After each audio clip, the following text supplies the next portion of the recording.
जय हिंद everyone, welcome to online platform of the civil defence academy. बच्चों, आप लोगों का बहुत बहुत स्वागत है सिविल डिफेंस एकेडमी के ऑफिशियल यूट्यूब चैनल पे। जैसा कि आप लोगों को पता है कि हम लोग वीडियो लॉन्च जो कर रहे हैं उसमें एक सब्जेक्ट पूरा है मैथमेटिक्स का, उसमें क्रम से हम हर एक टॉपिक को कवर करते हुए चल रहे हैं। तो बच्चों, आपने पहला जो टॉपिक देखा होगा एंगल टी रेशियो का देखा होगा, और एंगल टी रेशियो के कुछ ऐसे इम्पॉर्टेंट क्वेश्चन हम लेके उसमें आए थे जो आपके एग्जाम में आने के लायक था, मतलब इम्पॉर्टेंट क्वेश्चन था। और दूसरा जो चैप्टर था बच्चों हाइट एंड डिस्टेंस, जिसमें आपके 2 क्वेश्चन आते हैं, वो भी कवर हो गया। उसके बाद आपका चला है प्रॉपर्टीज ऑफ ट्रायंगल, तीसरा लेक्चर, और चौथा लेक्चर बच्चों क्या चला है, इनवर्स ट्रिग्नोमेट्रिक फंक्शन। तो ऐसे करके ट्रिग्नोमेट्री के हर एक टॉपिक को हमने कवर किया है। तो आज बच्चों हम लोग पढ़ेंगे डिटर्मिनेंट। डिटर्मिनेंट से आपके एग्जाम में कितने क्वेश्चन आते हैं? 3 क्वेश्चन, 3 से 4। फिक्स नहीं है कि आपके एग्जाम में केवल 3 क्वेश्चन आए बच्चों, कभी 3 होता है, कभी 4 होता है, ठीक है। तो आप मेरे लेक्चर को अगर बहुत ध्यान से देखते हैं, आज का लेक्चर अगर बहुत ध्यान से देखते हैं, तो आप 12th में बच्चों काफ़ी लेंदी मेथड से सॉल्व करते थे। डिटर्मिनेंट एक पेज का होता था।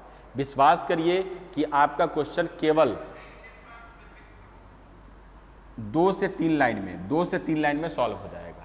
मतलब कि कहीं कहीं पे क्वेश्चन में पेन भी नहीं चलाना होगा, आपका सॉल्व हो जाएगा। तो अगर आपको क्वेश्चन बताने के बाद समझ में आ जाए तो वीडियो को लाइक और शेयर जरूर करना, जिससे आपके दोस्तों का फायदा हो सके। तो आइए बच्चों, देर ना करते हुए क्वेश्चन को स्टार्ट करते हैं। आज का जो पहला क्वेश्चन है वो है डिटर्मिनेंट का। देखिए, सभी लोग पहले बोर्ड पे देखें। डिटर्मिनेंट का कॉन्सेप्ट सारे बच्चे जानते होंगे। एक बार मैं बताना चाहूँगा कि डिटर्मिनेंट में अगर पहला रो, दूसरा रो और तीसरा रो दिया है तो बच्चे आप सॉल्व करने के लिए आप लोग यहाँ पे जानते हो कि प्लस होता है, दूसरा माइनस और तीसरा प्लस होता है। बेसिक नॉलेज होना चाहिए बच्चों। बेसिक नॉलेज अगर है तो आप क्वेश्चन को सॉल्व कर लेंगे। तो अब हम बताने जा रहे हैं इसका शॉर्टकट। तो देखिए बच्चों, सभी लोग जानते हो कि यहाँ पे अगर पहले एलिमेंट को लेंगे तो इसके नीचे का पूरा रो छोड़ेंगे, कॉलम छोड़ेंगे और इस पूरे रो को छोड़ेंगे। क्रॉस मल्टीप्लाई इसका इससे करेंगे और फिर इसका इससे मल्टीप्लाई करने के बाद क्या करेंगे, आपस में घटा देंगे। तो बच्चों सभी लोग जानते हो इसका बेसिक कॉन्सेप्ट। बेसिक बताने की जरूरत नहीं है और ना ही अब टाइम है बेसिक बताने की। तो आते हैं इसके शॉर्टकट में। शॉर्टकट क्या होगा बच्चे, ये जो क्वेश्चन है आपका, देखिए first question a minus B minus C, और यहाँ पे कॉलम में लिखा है 2a 2a 2b b minus C minus A upon, नहीं नीचे लिखा है 2b और यहाँ पे आपका लिखा है 2c c माइनस ए माइनस बी। तो बच्चों ऐसे क्वेश्चन को सॉल्व करने में कम से कम आपका 3 मिनट लगेगा। तो आप लोग देखिए मिनट में कैसे सॉल्व करेंगे। सारे नंबर, सारे वेरिएबल को बच्चों नंबर बना लो। कैसे? आप नंबर कुछ भी ऐसा मानो कि हर एक ऑप्शन अलग अलग है। तो आप क्या नंबर मानना चाहेंगे? जैसे बहुत से बच्चे कहते हैं कि सर छोटा छोटा नंबर मानिए, ए बी सी को सबको 0 मान लीजिए। तो बच्चों अगर सबको 0 मानते हैं तो आपका पहला ऑप्शन क्या हो जाएगा, 0। ये फर्स्ट ऑप्शन है बच्चे, 0, दूसरा भी 0, तीसरा भी 0। तो ऐसा करिए कि ऑप्शन मैच ना करें। पहली बात क्या ध्यान रखना है, ऑप्शन मैच ना करें बच्चों। तो यहाँ पे आप क्या मानेंगे, 1, दूसरे को 1 मान लिया और तीसरे को 0 मान लिया। ऐसे कर सकते हैं। तो फर्स्ट ऑप्शन हो जाएगा 1 + 1 + 0 यानी कि 2। यहाँ पर हो जाएगा 1 + 1 2, 2 का स्क्वायर 4, और अगला ऑप्शन हो जाएगा बच्चों आपका 4 2 जा 8। अब देखिए क्वेश्चन को मैं यहाँ पे लिखूंगा, सावधानी पूर्वक देखिएगा। a की वैल्यू आपने माना है 1, -1 करेंगे 0 हो जाएगा क्योंकि c 0 है। 2b बच्चों क्या होगा, 1 यानी कि 2b हो जाएगा। यहाँ पे c हो जाएगा आपका 0। अब देखिए दूसरा रो देखिए, 2a जब करेंगे तो क्या हो जाएगा, 2 × 1। बहुत ध्यान से सुनिएगा। यहाँ पे a की वैल्यू 1 है, आप ऑप्शन क्वेश्चन में वैल्यू पुट करिए a का 1, तो ये हो जाएगा 2। यहाँ पर होगा बच्चे b की वैल्यू 1 -c प्लस का a या माइनस का a, कट पीट के क्या आएगा आपका 0। और देखिए 2c जब करेंगे तो 0 हो जाएगा। बच्चों अगला देखो 2a की वैल्यू क्या है आपका 1 है। बहुत ध्यान से सुनिएगा, a की वैल्यू 1, और यहाँ पे आप लिखेंगे b की वैल्यू 1, तो ये हो जाएगा 2। c की वैल्यू 0 है, a माइनस b करेंगे तो -2 आएगा। अब बच्चों देखो, तुम्हें सॉल्व नहीं करना है, बस ध्यान से मेरी बात को सुनिए। यहाँ पे काम करिए। सभी लोग जानते हैं प्लस होता है, अगला माइनस, यहाँ पे प्लस होगा। तो आप लोग देखिए दोनों 0 है, इसको सॉल्व करने की जरूरत नहीं है। आप उठाइए 2 को, 2 को उठाएंगे और माइनस के साथ लिखेंगे, ब्रैकेट बनाइए, इसको छोड़िए, इसको छोड़िए, इसका मल्टीप्लाई इससे करेंगे तो क्या हो जाएगा बच्चे, -4 और यहाँ पर हो जाएगा आपका 0। अब देखिए मल्टीप्लाई करके -4 इंटू -2 क्या आ गया, 8 किस ऑप्शन में दिया है, तो आपका सी ऑप्शन करेक्ट है। सभी बच्चों को समझ में आ रहा होगा। अगर ना समझ में आए तो जरूर कमेंट करके बताना, मैं दोबारा बता दूंगा। ठीक है बच्चों, तो आइए अगला क्वेश्चन, डिटर्मिनेंट का दूसरा क्वेश्चन देखिए। हाँ देखिए, सेकंड जो क्वेश्चन है वो काफ़ी इंपॉर्टेंट है बच्चों, बहुत ध्यान से मेरी बात को सुनिएगा। हाँ सभी लोग देखें, एक क्वेश्चन अगर आप प्रीवियस ईयर पेपर उठा के देखेंगे बच्चों तो जरूर एक क्वेश्चन आया है। अगर 10 पेपर उठाएंगे तो कम से कम 3 बार एग्जाम में क्वेश्चन आया है, 5 पेपर उठाएंगे तो कम से कम 2 में मिल जाएगा। देखिए क्वेश्चन का कॉन्सेप्ट क्या है, लिखा है A B C B positive distinct real number. बच्चे मेरी बात को ध्यान से सुनना, इसमें कहा है कि ए बी सी तीनों कैसे हैं, डिस्टिंक्ट हैं। डिस्टिंक्ट का मतलब क्या होगा, हिंदी मीडियम वाले बच्चे, डिस्टिंक्ट का मतलब अलग अलग, यानी कि तीनों आपस में बराबर नहीं है। और तीनों कैसे हैं बच्चों, रियल नंबर हैं। तो आप कहोगे सर पॉजिटिव मानना है तो क्या मान लें, तो ए बी सी की वैल्यू बच्चों पॉजिटिव मानो 1 2 3 और इसको फटाफट मिनट में सॉल्व करो। चलो देखो, यहाँ पे ए की वैल्यू 1, बी की वैल्यू 2, सी की वैल्यू 3। यहाँ पे देखिए बी की वैल्यू 2, सी की वैल्यू 3 और ए की वैल्यू 1, 3 1 2। बच्चों जब कैलकुलेट करेंगे तो पहला प्लस 1 हो जाएगा, माइनस का 2 हो जाएगा, यहाँ पे प्लस का 3। सभी बच्चों को पता होगा प्लस माइनस प्लस होता है, ध्यान से सुनिएगा बच्चों। अब देखिए 1 इसको छोड़ देंगे, इसको छोड़ देंगे, इसका मल्टीप्लाई इससे करिए तो हो जाएगा 6 माइनस का 1। बच्चों मेरी बात को बहुत ध्यान से सुनना, नहीं तो आप कंफ्यूज हो जाओगे। अब देखिए -2 हो जाएगा आपका, इसको छोड़िए, इसको छोड़िए, ये हो जाएगा आपका 4 माइनस का क्या होगा बच्चे 3। याद रखिएगा, आगे प्लस का साइन लगाएंगे, फिर 3 लिखेंगे और यहाँ पे देखिए इसको छोड़िए, इसको छोड़िए, ये हो जाएगा यहाँ पे 2 माइनस का 9। अब देखो बच्चों कैलकुलेट जब करेंगे तो यहाँ पे हो जाएगा 5, यहाँ पे क्या होगा माइनस का प्लस का 1 बचेगा, प्लस का 1 का मल्टीप्लाई 2 से करेंगे तो -2। अगला देखिए आपका हो जाएगा माइनस का 7 मल्टीप्लाई बाई 3 7 3 21 माइनस का 21 होगा बच्चों। अब सभी को कैलकुलेट करिए, 23 में से 5 को घटाइए तो -18 आएगा। एक बार सभी बच्चे कमेंट करके बताएं आपको समझ में आ गया है। अगर ना समझ में आए तो दोबारा जरूर पूछो, अगर समझ में आया तो शेयर जरूर करो, ठीक है, आपके दोस्तों का फायदा हो सके। तो देखिए बच्चों आपका आंसर आया -18, तो आंसर क्या हो जाएगा, नेगेटिव होगा। क्या होगा बच्चे, नेगेटिव। अब आइए अगले क्वेश्चन में, और एक बार आंसर के बारे में सुन लीजिए। जैसे बहुत सारे बच्चे होते हैं ना, कहते हैं कि सर आंसर के बारे में बता दीजिए क्या क्या मतलब हुआ इसका। तो देखिए बच्चों यहाँ पे लिखा है पॉजिटिव। अगर मान लीजिए आपका आंसर यहाँ पे कट पिट के आता 18, तो क्या टिक करते हैं, पॉजिटिव। अब आ गया इसमें एक परफेक्ट स्क्वायर। परफेक्ट स्क्वायर कब होता है बच्चों, जो नंबर रूट के अंदर लिखने के बाद बाहर आके कोई नंबर हमें देगा तो वही परफेक्ट स्क्वायर होता है। कहने का मतलब ये हुआ कि जैसे मान लो आ गया 16, 25, 4, ऐसा कोई नंबर आता है तो परफेक्ट स्क्वायर होगा। लेकिन नेगेटिव में कभी परफेक्ट स्क्वायर नहीं होता है। जैसे आप कहोगे कि सर यहाँ पे माइनस का 9 आया मेरा, तो माइनस का 9 बच्चों रूट के अंदर जब लिखोगे तो बाहर आके परफेक्ट स्क्वायर बनाएगा, नहीं बनाएगा। तो नेगेटिव में सिर्फ नेगेटिव टिक करोगे, परफेक्ट स्क्वायर नेगेटिव नहीं होता है, परफेक्ट स्क्वायर पॉजिटिव होता है। ठीक है बच्चों, आइए अब अगले क्वेश्चन में। अगला क्वेश्चन आपके सामने है।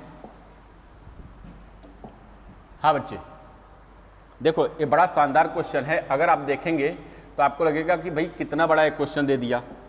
सभी बच्चे मेरी बात को गौर से सुनेंगे। देखिए बच्चों, ये काफ़ी लेंदी क्वेश्चन है। अगर आप बाई मेथड करेंगे तो गलत भी हो सकता है, सॉल्व भी होगा तो कम से कम 3 मिनट का समय लगेगा। और इसको 1 मिनट के अंदर सॉल्व करने का तरीका क्या होगा, ध्यान से सुनिएगा। वही पिछला मेथड लगाएंगे जो हमने लगाया था। तो बच्चों इसमें देखो, सबसे पहले आंसर पे गौर करो, क्वेश्चन से ज़्यादा आंसर को देखा करिए बच्चों। अगर आपके आंसर में सिर्फ ए दिया है तो बच्चों सिर्फ ए की वैल्यू मानिए। ए की वैल्यू जैसे आप 1 मानेंगे तो यहाँ पे क्या हो जाएगा बच्चों, -1, और ए क्या हो जाएगा 1, ए हो जाएगा 0, ए हो जाएगा नन ऑफ दीज। ठीक है, हर एक ऑप्शन अलग अलग होना चाहिए। मेरा मेन उद्देश्य यही होना चाहिए। अब देखिए बच्चे, इसमें क्या है, बी की वैल्यू और सी की वैल्यू आप क्या मानेंगे बताइए, 0 0, क्योंकि बी सी से आपको मतलब ही नहीं है, क्योंकि ऑप्शन में आपके सिर्फ ए दिया है। तो बच्चों यहाँ पे देखो, ए वाला 0 हो गया, ए भी 0, ए भी 0। बी सी को यहाँ से हटाओ जल्दी से। अब फटाफट लिखो, पहला कॉलम क्या होगा 1 3 6, क्योंकि ए की वैल्यू हम 1 माने हैं। अब देखिए बच्चों यहाँ हो जाएगा 1 4 9, ये हो जाएगा 1 5 11। अब फटाफट इसको सॉल्व करिएगा, आंसर देखिए कौन सा हो रहा है, टिक करके बताइए। सभी बच्चे कमेंट करके बताएंगे, अगर ना आए तो भी बताइएगा। मेथड सभी जानते हैं, सॉल्व कर लीजिएगा। अब आइए बच्चों अगले क्वेश्चन में। नेक्स्ट क्वेश्चन आपके स्क्रीन पे रहा, ये बहुत शानदार क्वेश्चन है और बच्चों इंपॉर्टेंट क्वेश्चन में इसको मार्क कर लेना, आपके एग्जाम में ऐसा क्वेश्चन आता है। अब आप कहोगे सर कैसे आता है, तो आप पुराना पेपर उठा के देखना PYQ में, तो ओमेगा का क्वेश्चन बच्चों 100% ओमेगा का क्वेश्चन आता ही आता है। तो देखिए बच्चे, सबसे पहले ओमेगा का कुछ कॉन्सेप्ट सीख लीजिए। जैसे ओमेगा टू द पावर 3 की वैल्यू क्या होता है कॉम्प्लेक्स में, सभी बच्चे जानते हैं 1 होता है। उसके बाद बच्चों 1 प्लस ओमेगा स्क्वायर क्या होगा 0।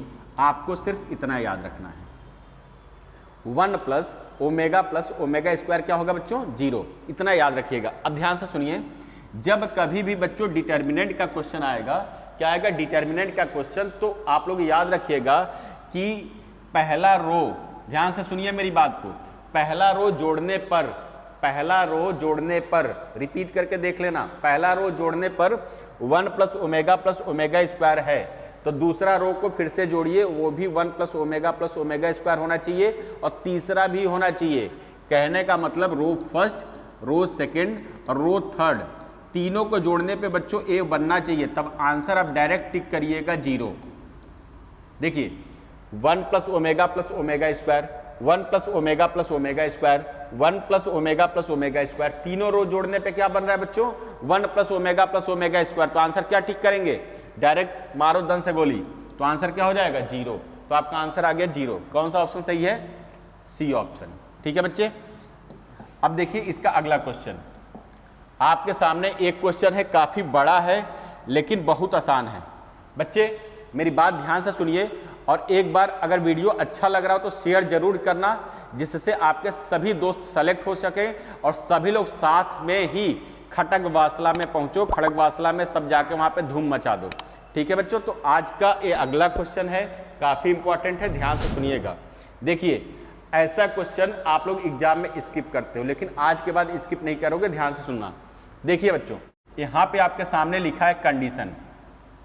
बच्चे जो लगातार मेरी वीडियो को देखते आ रहे हैं उनको पता होगा कि जो भी क्वेश्चन मैं बताता हूं तो कहता हूं कि बच्चे सबसे पहले देखो क्वेश्चन में कंडीशन क्या है। क्या है कंडीशन देखिए, a alpha square plus 2b alpha plus c is not equal to 0।